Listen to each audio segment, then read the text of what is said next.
This is the HomeTech Podcast for Friday, March 27th from Sarasota, Florida. I'm Seth Johnson. From Mason, Ohio, I'm TJ Huddleston. And from Pickering, Ontario, I'm Gavin Campbell. And welcome to the HomeTech Podcast and giveaway. This is a podcast all about giving away zoos, things, and home technology, home automation, all that good stuff. We have a giveaway this week. We actually did this, I think, correctly.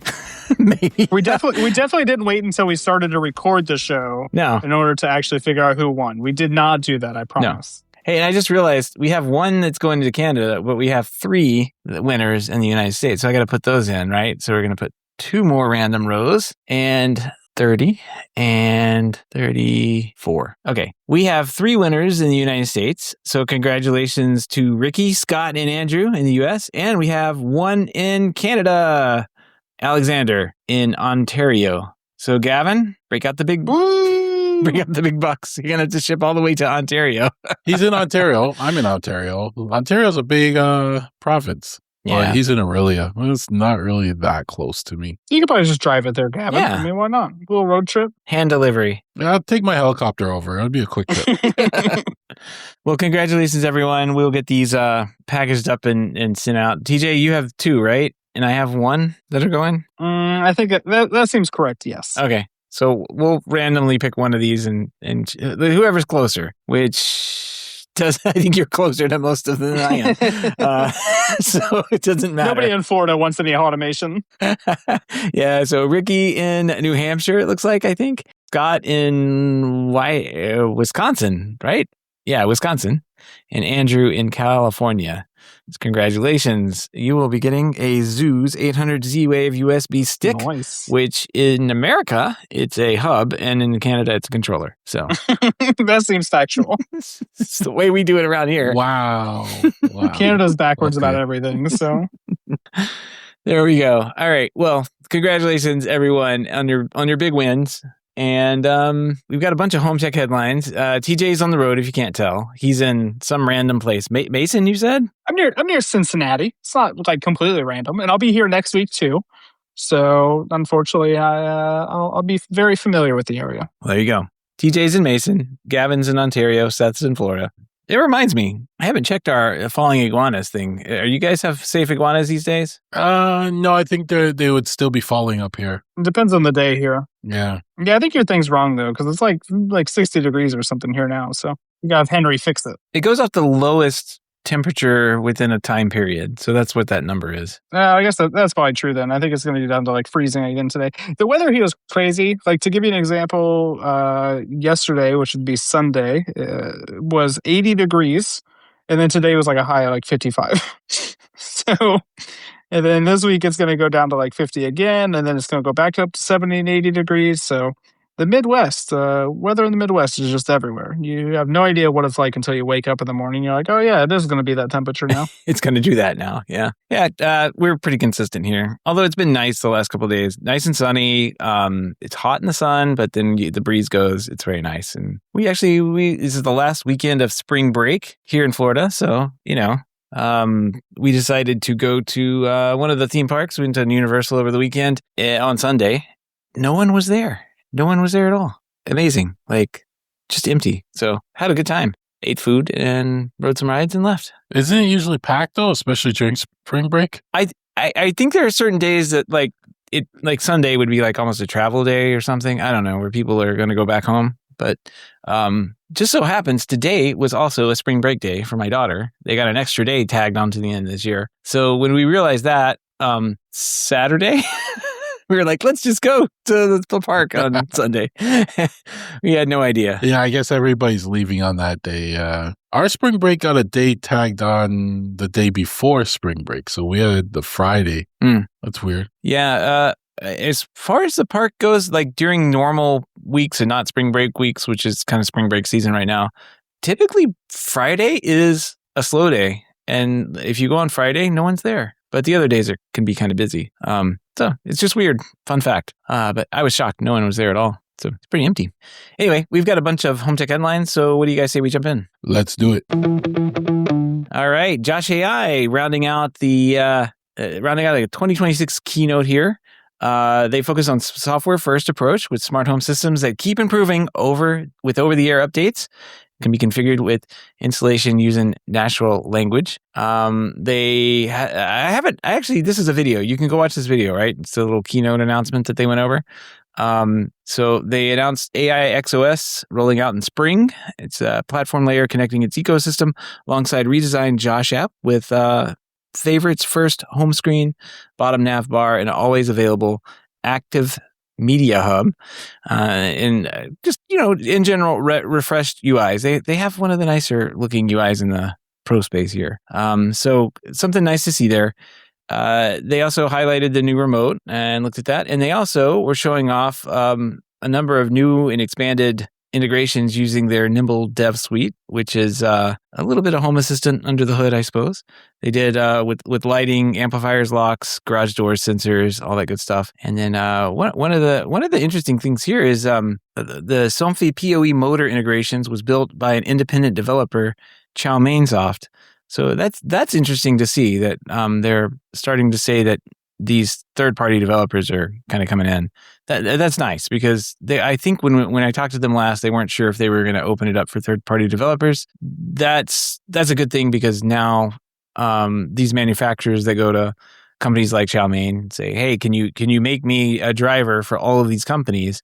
Alan can work directly with those manufacturers and make sure that it's supported across all those vendors. So I'm glad to see this happening. It's going to make what they're doing with integrations work so much better in the future. One of the best things about Josh AI is definitely the user interface, but where I've always struggled to actually see them being like a prominent player in the automation space is their amount of drivers that they actually have available.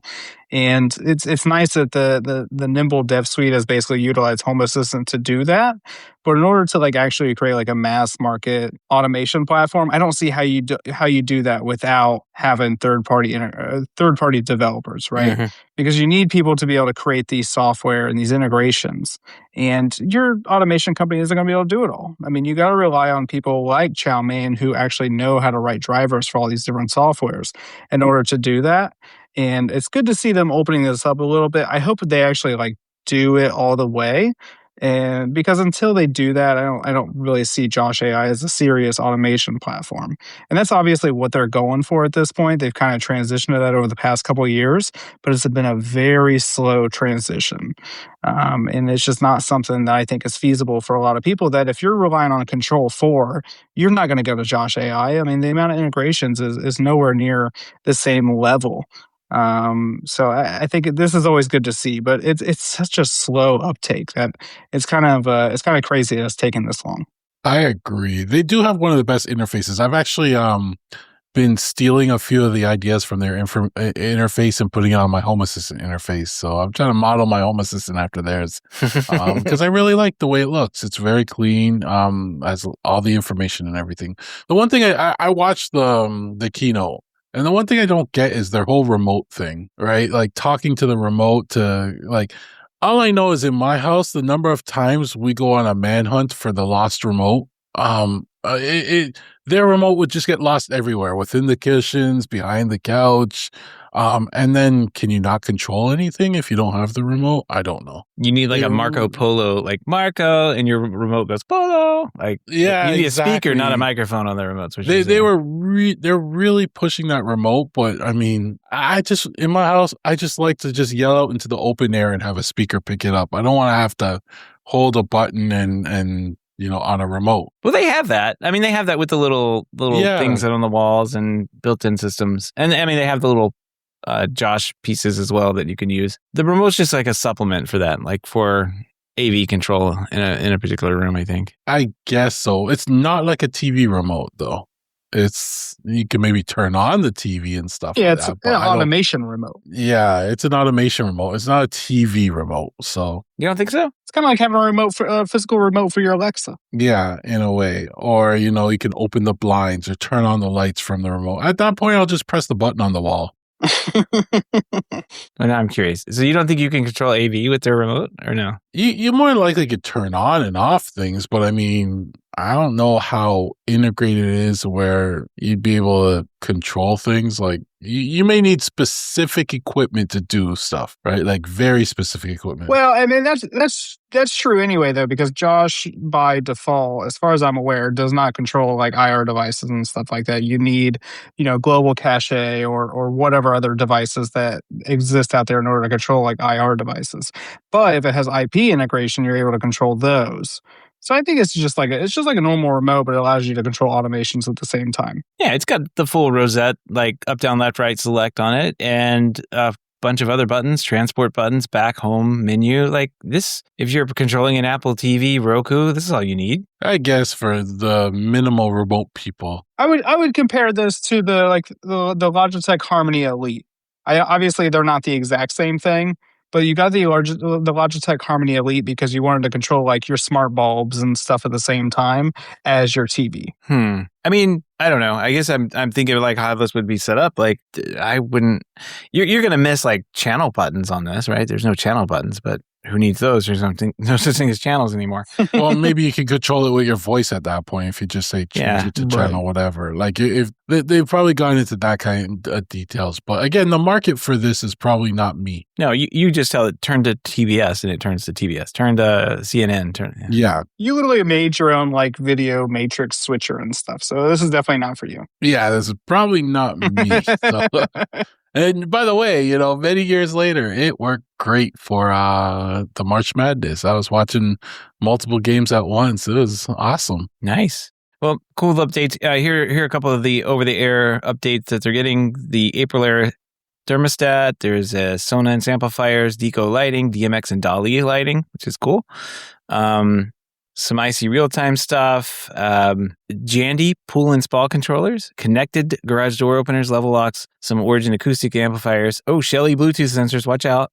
The Somfy PoE shading that we mentioned, some more amplifiers from Theory, and Pantera pull and spall. So like between Jandy and Pantera, you have 100% control over all pull and spall now, which Josh has. So I don't think they're getting there. They're getting there. To me, is this this list just like completely random though? Like we're just now adding pull and spall controls. I don't know. Yeah, I don't know. It seems weird to me. They should, what they should do is work with the the ESP Home crew and just like support all ESP Home devices. Then you're done. It's kind of like when I was looking at like Crestron Home and they're like, well, we support door locks, but we don't support like adding door lock codes. And it's like, well, swing isn't and a that miss. like part of the use of door locks? I don't know. I'm missing something here. Maybe go all the way. Yeah. All right. Well, that's over on the pro side of things. They're making progress. They don't have to support everything out the gate. They can concentrate on the products their dealers and their customers are asking for. But let's look at Amazon. Amazon Plus is now gonna be in the UK. So I'm sure all of our UK listeners are very happy that they're going to be selling all these giant Amazon Plus billboards that we've seen over here and the commercials and advertisements. But let's see, it's going to run you £19.99 per month. There you go. And it's free for all customers during an early access period. So there you go. And if they have Amazon Prime, they get it included in that too, right? I think last so. I knew. I don't know about the UK, but I would assume it's the same. Yeah. Because that was the thing when they launched the pricing, it was like $20 a month, and it was like literally nobody's going to pay that when Amazon Prime's like $12 a month. So, well, it's going over there evidently with authentic British slang, including phrases like cuppa, knackered, and it's nippy. Which I think kind of means the same thing that it means over here. Can I get that at my house? Yeah. Nope, you can't. Can Alexa call me a wanker? Oh boy. Did that just get our podcast like blacklisted? Maybe. I mean, I would sign up for Alexa Plus if it could call me a wanker every time it responded to something. I mean, that seems like it's worth it to me. Just get an attitude. Yeah, isn't there spicy mode now? Like where it's a jerk to you? Isn't there? Oh yeah, like they added like modes, personalities to it, so you can switch them now. It's not available in Canada yet, so there's another word that people in the UK use as well that they can call me. I think I know which one that is. That would get us banned in the UK, oddly enough. Well, the angry mode, I guess I've seen a couple of people demoing the personalities, and they seem kind of fun. So I don't know. So to like, and while you're at it, oh, by the way, you cunt, or something like that. Like, it could do that, right? Yes. Do either of you use the Amazon speaker? No, No. I have not. No? Not in years. No. Because I was always curious, because I don't get a lot of, like, other than on the screen, I don't get a lot of, like, ads when it talks to me, when we interact with it, right? But it sounds like in the US, you get a lot of ads down there. I think it's just a joke of the day. Not really. Okay. Yeah, not really. I think they were pushing that a little heavy, but then it kind of backed off when people were pushing back on it. Like, I know they had the, by the way, did you know, for a while that annoyed people. We didn't really have that up here a lot. Like, I got it every now and then, but I think it was just enough to be annoying, you know? Yeah. On the screens though, I see ads coming up, but it's not major. Yep. Nope. I haven't been interested in using them for a while. I still have this guy here. Maybe one day, the Home Assistant thing. Maybe the preview edition. Yeah. Maybe one day something nice will come out around that. I'm surprised nobody's made a good speaker for it, like with multiple microphones that works as well as like the Amazon devices for picking up your voice. Yeah, I don't know. It'd be nice if like Sonos or somebody like loaded that on there. That'd be great. But it's too much to ask. Too much to ask Sonos.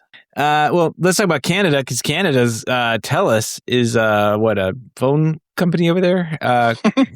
Cable, phone, internet, I guess. What do they do? Like everything. These companies, I don't even know what they do anymore. They're like everything. All right, there you go. TELUS. It's like the Comcast of Canada. Yeah, one of them. TELUS is rolling out an AI-powered TELUS Smart Home Assistant aimed at reducing the app hopping problem in smart homes. TELUS says that it uses generative AI to create a custom interface based on what you ask for, and you take inputs like voice commands, photos, and video feeds. Example we mentioned uses could be troubleshooting broken appliances, checking whether a dog walker arrived on time, or building automations visually, like turning off the TV during homework hours and letting the homeowner confirm or tweak the schedule. Kind of interesting. I assume that TELUS did not create whatever this is. They're just kind of like, what is it, like paying some other company to like put this together? Probably Home Assistant under the covers. It's all Home Assistant all the way down. But this is, let's see, pricing $125 off. They don't have pricing on this yet, I guess.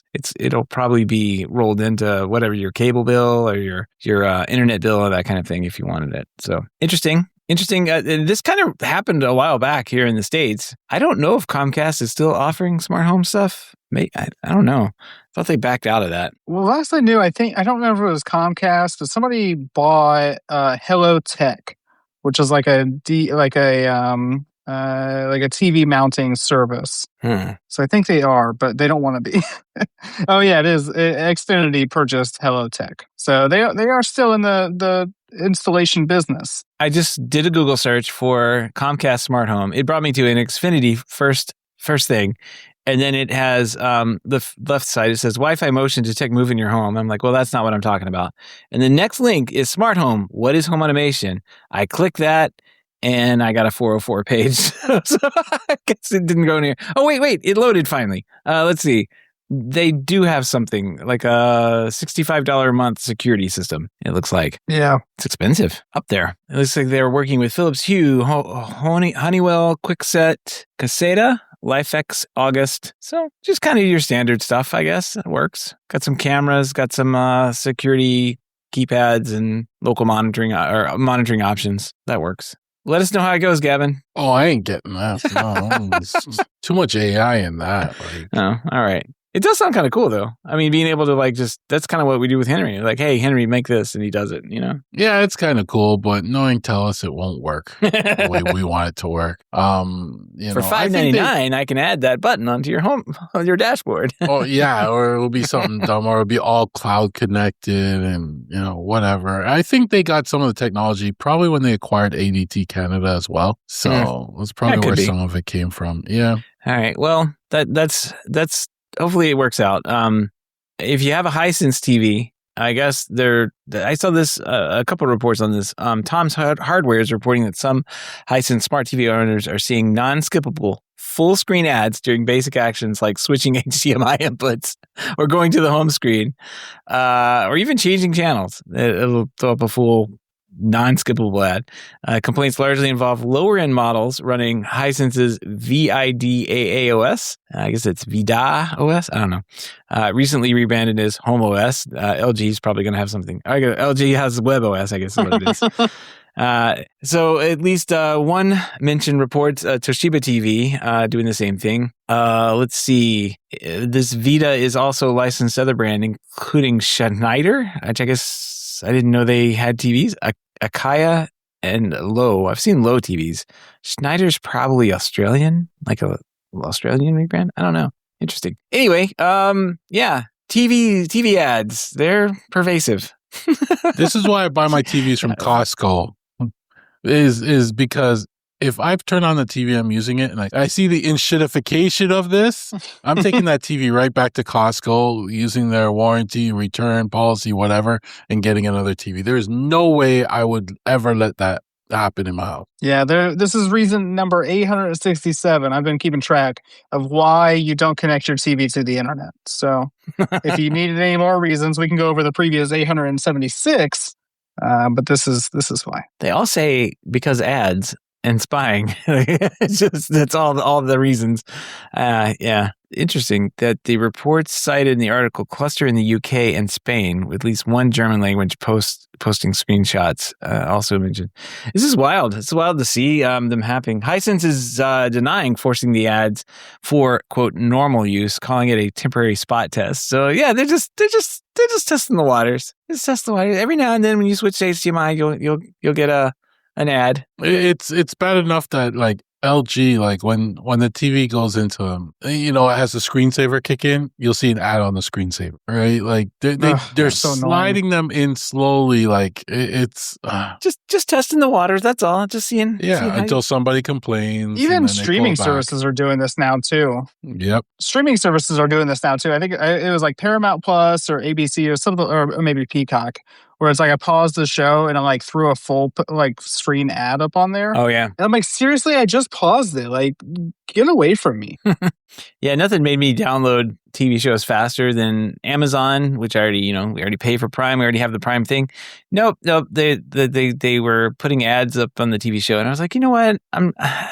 I don't want ads, and that's so I just downloaded the shows and didn't have ads anymore. Speaking of which, if you haven't seen Upload, it's they ended the series on Amazon, and they did a good job. They ended it right. Like they had a full complete closure to the whole series, which was nice. So a lot of times these streaming companies will just end a show that you're watching with no closure. Netflix and Amazon was nice enough to let them end out the show with a proper plot. So good job, Amazon. I'll give you that. I didn't watch any of your stupid commercials, but I like the show. And I hate when a show gets canceled and you don't get there should be a clause, like if the show gets canceled, you get to do one wrap-up episode. Yeah. Or because I was watching Starfleet Academy, it's a new series, just came out, and they had second season was pretty much filmed already. And then I find out today that they canceled the second season altogether, even though it's filmed. So like you only get the one season. You had expectations for it, but yep. Well, too bad for us, and too bad if you like cooking. Brava, the company behind the Brava oven, smart countertop oven, cooks with light, has announced it will cease operations on March 6, 2026. The company will no longer sell its countertop ovens and no longer provide software updates. Whew. I don't know. Let's see. It doesn't say here. I guess they won't work anymore after this. You're going to have a $1,300 countertop smart oven that doesn't work anymore. That's not a cheap brick to have. It's not. Oh, if you owned a Brava oven, you're cooked. Or not. One way or another. Maybe you won't get cooked. You see, when people buy these things, like how many of them actually pay attention to this news? Are they just going to go in their kitchen one day and plug it in and say it's not working? My oven doesn't work. Yeah, that's not a cheap device. It says here, if you own the Brava oven, the good news is the Brava Cloud is currently working. The bad news is that, quote, that may change, be limited, or discontinued at any time. So get your cooking in now. Wow. Why don't they just open source it now and just, post it in the Home Assistant forum and say, guys, do your thing. Have at it. Yeah. Yeah. Do it in a way where they were like, you can run Home Assistant and Doom on this, and then they would be all over it, And then they take all their inventory, because once the Home Assistant community figures out how to, open source it and everything like that, take all your inventory, and then you could sell it off to everybody for, a discounted price and, give it more life. Yep. Well, speaking of needing to sell off a bunch of inventory, this is probably the dumbest thing I've seen in a while in this week. And this week it's only Monday. We're recording early. So here we go, government.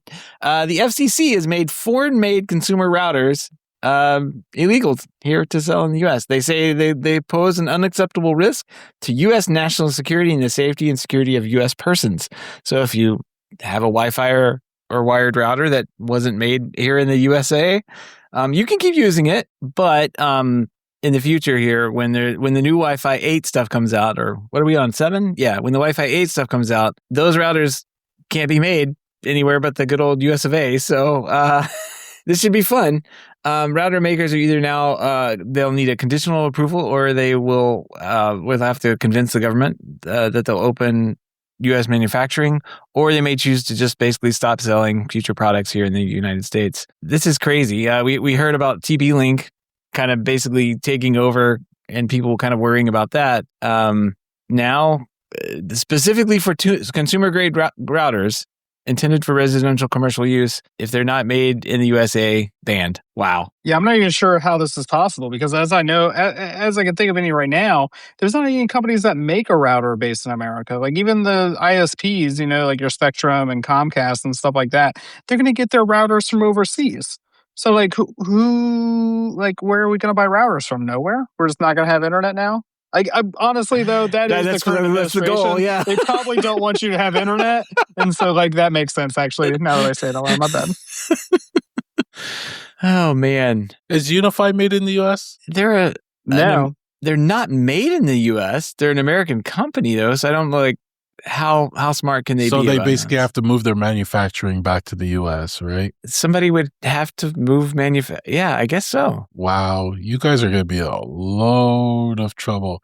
Are you guys going to have wait, Unify wouldn't necessarily qualify, right? Because they don't have, they wouldn't be, they're more for enterprise and Soho. So they wouldn't be part of this, right? Well, they have consumer routers, so some of them would be. I would say half their lineup at this point is consumer routers. It's you're not going to put a Unify Express 7 into a business, or a UDR 7, for example. You're going to put those into a house. But I think they still, like a Dream Machine or Cloud Gateway Pro, you're going to put that into a business. I still think they are. Yeah, I mean, I think they don't target those specifically at residential.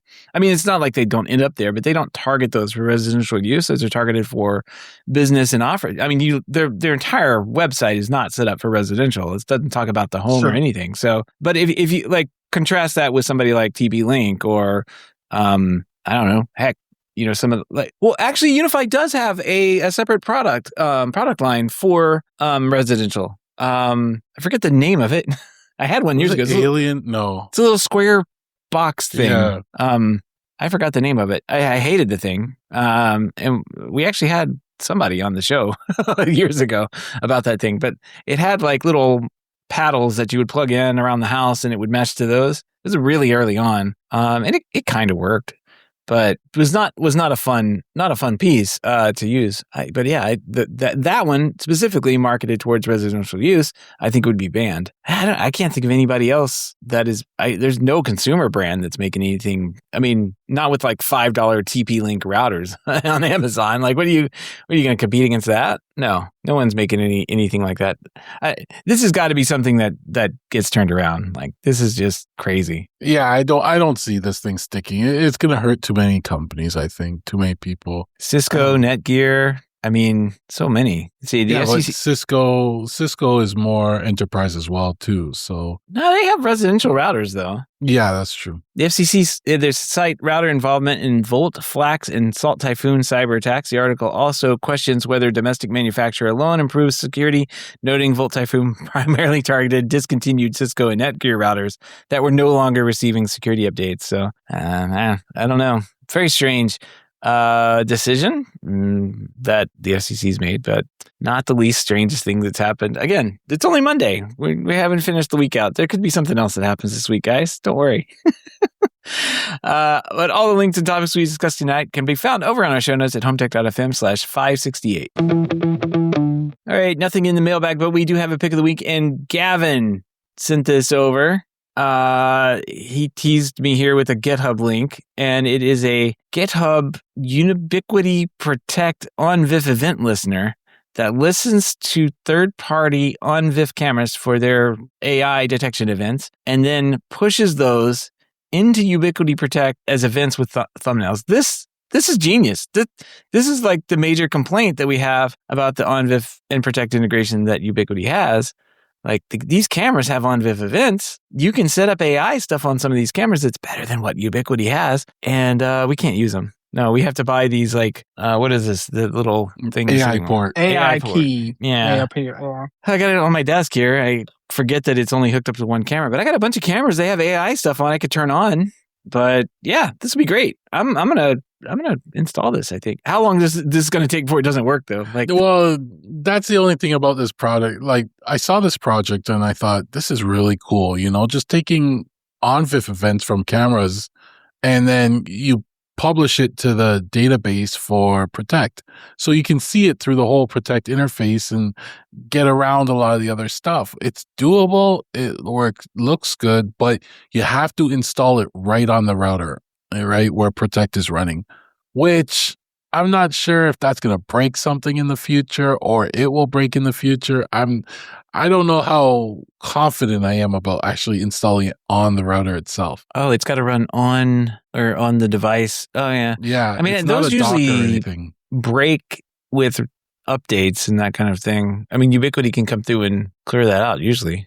I don't know. Well, it's still a cool concept. I mean, if you created a Docker that ran and then would communicate with a little endpoint on the device would be cool. It's interesting. Or just SSH in. Have Henry create something. It listens to events and then SSH in and adds it to the database, instead of running it right on the server. Yeah. Right on the router. Well, I wonder, I don't even have the router. I have the, what's it called? The camera. The cloud key or something like that? No, I just have the camera thing. The port? No, the 1RU camera rack thing. NVR, UNVR. Yes. So I wonder if it runs on that. I mean, it looks like it has to run a bunch of, no. It's just you download this thing and run it. Oh, okay. Looks pretty cool. I'll give them that. What a nice little hack. I thought it was cool. I don't have a camera to test on, but I thought it was cool. I don't really want to sacrifice my router either. So, it's too critical to my infrastructure. Well, I might try this. I might give it a go. Because I do have some nice cameras. Those, the UniView cameras I have do have a little bit of AI on them, but those events, like people events and that kind of thing, that's all I want. And then I can flip this other thing off of the camera I have it on and use it somewhere else. Go for it and report back. Yeah, I'll see if I can do this. Get Henry on it. All right. Let's see. If you have any feedback, questions, ideas for the show, or picks of the week, give us a shout. Our email address is feedback@HomeTech.fm, or you can head on over to HomeTech.fm/feedback and fill out the online form. All right, project updates. It's empty. What have you guys been doing? It's a weekend. It's been a busy week for me. I just spent the weekend reorganizing my whole desk setup. So my office pretty much is 4 monitors, 2 computers, plus recording equipment and stuff. It took me all day. I pulled apart every wire, rewired everything, reran wires, did some cable management cleanup, vacuum dusting, and that was pretty much a day's worth of work. I usually do that once a year, just spring cleaning, As I get new stuff and stuff disappears, my cable management goes to hell. So might as well take the opportunity to clean it all up. Yeah, I looked at your desk. I'm like, man, that looks nice. I've only ever been able to take a picture of my desk like that once when I basically like cleared everything off and like just did it all over. And after that, I've never seen the desk again. Well, this is where I do all my work, right? So when the desk is clean, my mind is clean. Oh, you know? Right. Well, this explains a lot, Seth. This explains a lot. You know, when your desk is clean, you know, your mind, things flow a lot better. You should really take the opportunity. That's a claim, I guess. Maybe Seth should try that. His mind is everywhere. It does help. I'll say it does help. I do need to clear this off because there's a bunch of stuff piled up and it's gotten out of hand. But yeah, I looked at your picture. I'm like, oh man, maybe I should give that a try. But we were busy this weekend and yeah, going out of town. Disney World. Yeah, it's a Mardi Gras at Universal. TJ, what have you been up to? Anything? You just got some work to do? Yeah, but we're on a couple things. I'm traveling this week and half of next week for work, so not a lot of projects going on. I did, before I left for work this week, I upgraded my litter robot, my litter box, which is not something you hear people say very often. I have the litter robot 4, and I love it. I mean, it was very expensive, but it's very nice not to have to scoop your cat's litter all the time. Mm-hmm. But I decided, I was like, you know what? I'm tired of adding litter all the time, too. And luckily for me, Litter Robot makes a litter hopper, which is basically like a retrofit option so you can add a little hopper for litter on the back of the litter robot. And it's a very easy upgrade. They send you like 4 different parts. You basically take the existing cover off of the litter robot, you put a new one on, and then you add the litter hopper onto the back of it. There's no smarts or anything. It literally just dumps in litter whenever it needs to. And it works great. It was $100. So not a cheap upgrade by any means. But it just makes it easier when we're going out of town and stuff like that. Like this week, where we're out of town for the entire week, we don't have to worry about the cat litter running low. It just adds it automatically for us. So that's been pretty nice. I haven't got a full chance to actually see it in action yet because we clean the litter box and stuff. When you add it, you have to like basically flip the litter robot under or over, and then you have to like add some parts and stuff like that. So I like disassembled the whole thing and cleaned it and everything. So I haven't got to see it in action yet, but it was a very easy upgrade. So that's a very good quality of life improvement for us. Yeah, sounds like it. And then I've started working on my irrigation some more. Right now I'm testing 2 different irrigation controllers. I have a Yardian and I have a Ratio. And the Ratio seems to work a lot better than the Yardian. So I'm going to have to start playing with it a little bit more. I like the Ratio too because it's the top one is 16 zones. Which would basically cover my entire property with all my garden beds and everything like that. Whereas the Yardian, I would have to have basically 2 12 zones in order to make up all those. So I like the Ratio so far. The irrigation works fine. You know how I designed it actually works pretty good. I actually didn't know this until Gavin told me, which actually plays out fine for me, is that you can only activate 1 irrigation zone at a time. And that's basically how I designed my irrigation system anyway. I have one 3/4-inch line going through the whole property and then off of that I have like different valves and stuff like that for the garden beds. And so originally I was like, well, that's going to be kind of a design flaw because I'm not going to be able to water everything at the same time. But you can't do that anyway. So I don't see that necessarily as a problem. So I got some irrigation lines ran for my arborvitaes and a couple of my trees and stuff like that, just so I can get those started working. And everything works great so far. So I think whenever I get back into town, probably next weekend or so, I'll start actually working on all my individual garden bed valves and actually getting everything installed. My biggest struggle now is like how to wire everything because all the valves are going to different areas. I'm going to have to run a wire to each one of the valves. So that's my next hurdle I'm trying to figure out. Luckily, direct burial Cat 5e is relatively cheap. So if I just need to run a direct line of Cat 5e to each valve, it's not the end of the world for me. It's all going wireless anyway. Can you do wireless valves? I don't think it works like that. Yeah, it's a standard saying, I guess. Yeah, it's all wireless. So yeah, it's between the litter box and the irrigation. That's my projects I have going on this week. It's really interesting to learn about irrigation. It's not something I've ever had to do before, but it's easy. I mean, it's kind of like landscape lighting or landscape audio, where you kind of just like wire everything together. I mean, it's like there's not a lot of like thought process other than like how much power or how much throughput and stuff you need like that. Yeah. The irrigation, like I messed up like one of the pipes the other day, and it's like you just cut it and splice it together. I mean, like it's nothing crazy to it. So I did learn that, which obviously makes sense now, but there's a difference between the PVC glue for irrigation pipes. You need one that is meant for like pressure, which I deal in low voltage typically, so I don't have to worry about pressure.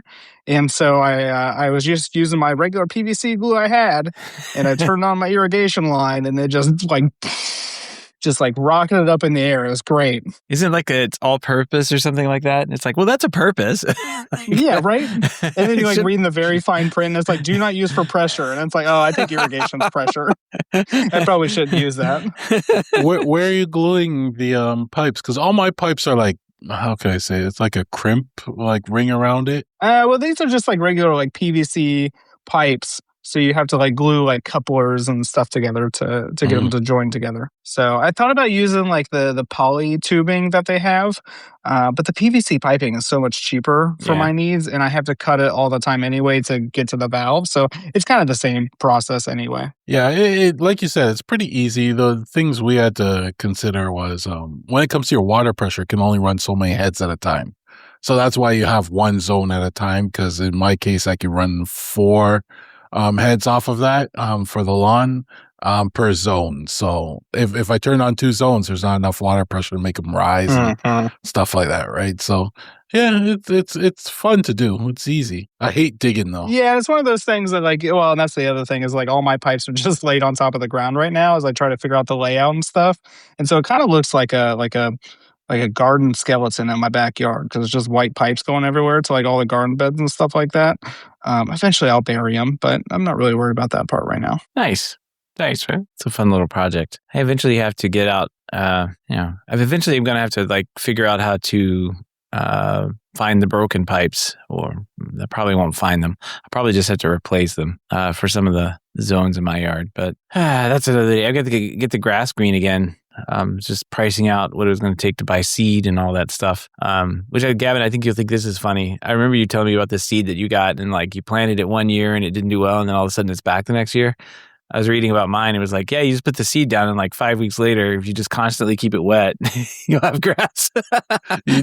Water is an important thing. Yeah, water is an important thing. But no, the seed I got was a special seed. It's like it handles turf. The thing why it took a while is it grows the roots first very deep and makes it really thick.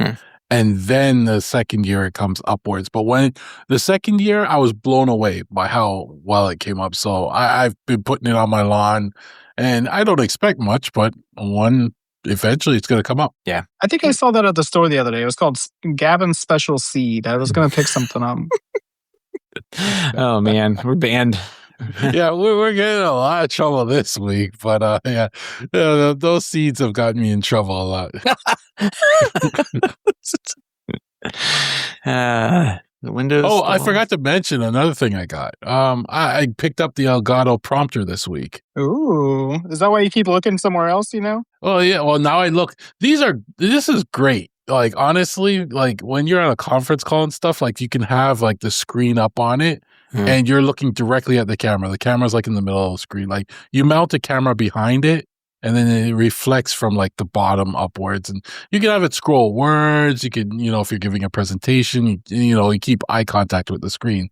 So it's actually even the small version works really well. They did a good job with that. Yeah. They have an XL version, which is huge, but that is way too big for what, like if you're in a large room with many people and you have to read it, then you get the XL version. But this smaller one, it works beautifully. It comes with its own screen. You just plug it in, load their software, and put the text in, and it starts scrolling it for you. And the cool thing about it is a lot of people make, so when you put your camera on the back of it, you need like an attachment to attach your camera, right? Well, if you don't have a support camera, more than likely somebody makes a 3D printed part for you that you can go 3D print the insert and then put your camera on it. So it's really cool what it can do. What do those things run? I don't know. I should ask Canadian. In terms of the price? Yeah. You want the Canadian price or the US price? I'm looking it up. Yeah, what do they run Canadian? 300 to 400 Canadian. That's not bad. For what it does, pretty good. Oh, it's about $269. Yeah, $269 for the prompter. What's the XL one? Oh, that's the expensive one though. That's No. 700 Canadian, but that's gonna see what it's just that a was. bigger version of it. It's just a bigger one. I pieced mine together years ago before they had this. This looks nicer though. It's about the same price to do the way I did. And I ended up getting like a little screen from Amazon called Lilliput. But the trick is the screen has to do the mirror. Flip and has reverse to flip the image so that Yeah. when it reflects off the mirror, No, I just want something that was already put together. And I put it on a little stand, like a microphone stand, so it sits up on my desk. It's a nice little setup. Yeah, it's cool. It looks nice. They did a good job putting that together. Oh, yeah. It's Elgato for you. So that looks good. Let's see. I made some progress. Well, we went out of town, so I didn't really get much done between editing the show, putting that together, and then getting going out of town. But let's see. I did do a little bit of work on the TV Finder app, the TV size app, that I've been working on. I got a couple more TVs added to the database. Oddly enough, Hisense was the brand I was going after. So I added a bunch of those in. Let's see, I'm up to like about 300 TVs now in here with the measurements and everything. So I just got to keep going away. To do that, I've been like scraping the websites, and I had a service I was using for that, and I ran out of tokens until the 4th, and I was like, man, what could I use that doesn't cost money, because somebody has to be doing this, somewhere. And it turns out there is a crawl for AI piece there. I guess it's a open source software that exists out there that you can use for exactly this, and it works fairly well. It's got all sorts of little plugins and settings you can add onto it to make it do exactly what you want it to do. But man, it's great. You can basically go out and scrape the website, go check all the links, all the products and everything, and it just pulls everything down, organizes it. You can organize it after that and get it put into the database. So yeah, that's just kind of what I'm up to. So does that replace I know one of the popular ones was Brave, the Brave API. Is this replacing that? I think that was for web search, not for crawling and scraping websites for data. Maybe it did do it. I don't know. Okay. Typically what this is doing is, so web pages can be rendered with JavaScript a little bit more difficult, and sometimes you have to like spin up a headless browser to so that it actually does generate the web page. And so this has got a bunch of those tricks kind of built into it. Looks like. Okay. Yeah. I have a Cursor. He scrapes one site for me for some information, and it has issues because it's like dynamically generated in JavaScript. Yep. But he downloaded packages and all sorts of things to be able to scrape it himself. He's probably using Playwright, which is what this is probably using. Yes, Playwright.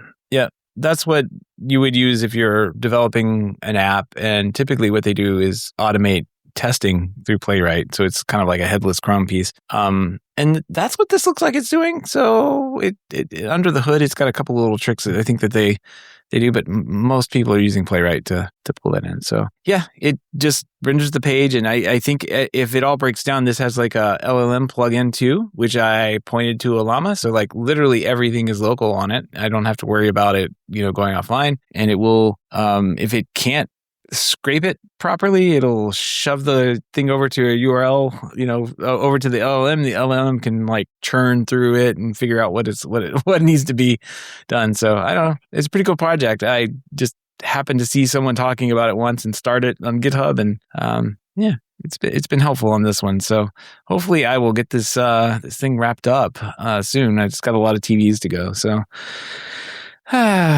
one day at one brand at a time, I guess. One day at a time.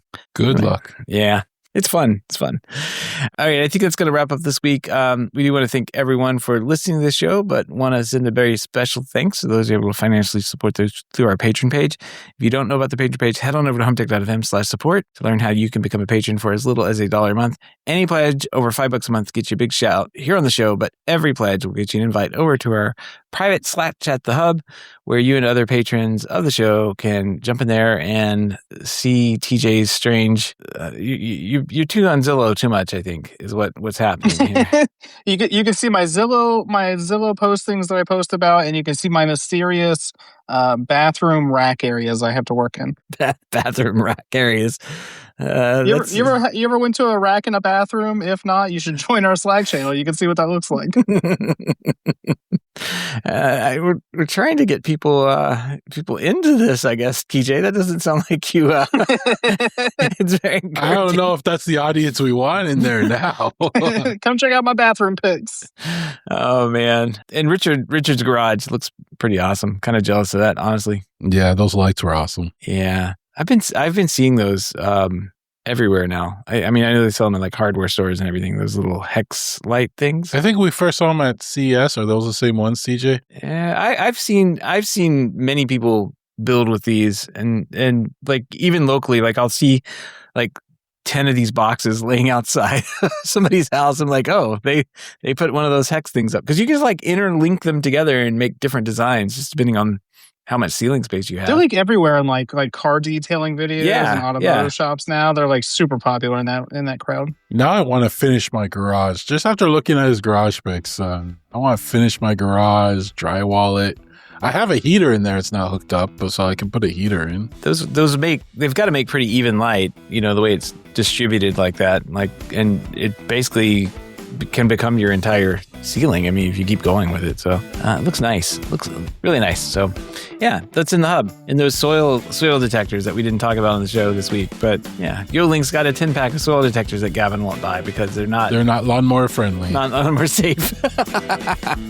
So, all right. If you can't support the show financially, we just appreciate a 5-star review on a positive rating in the podcast of your choice. That's going to wrap up this week in Home Tech. Everybody have a great weekend, and we will see you next week. Till next time. Take care.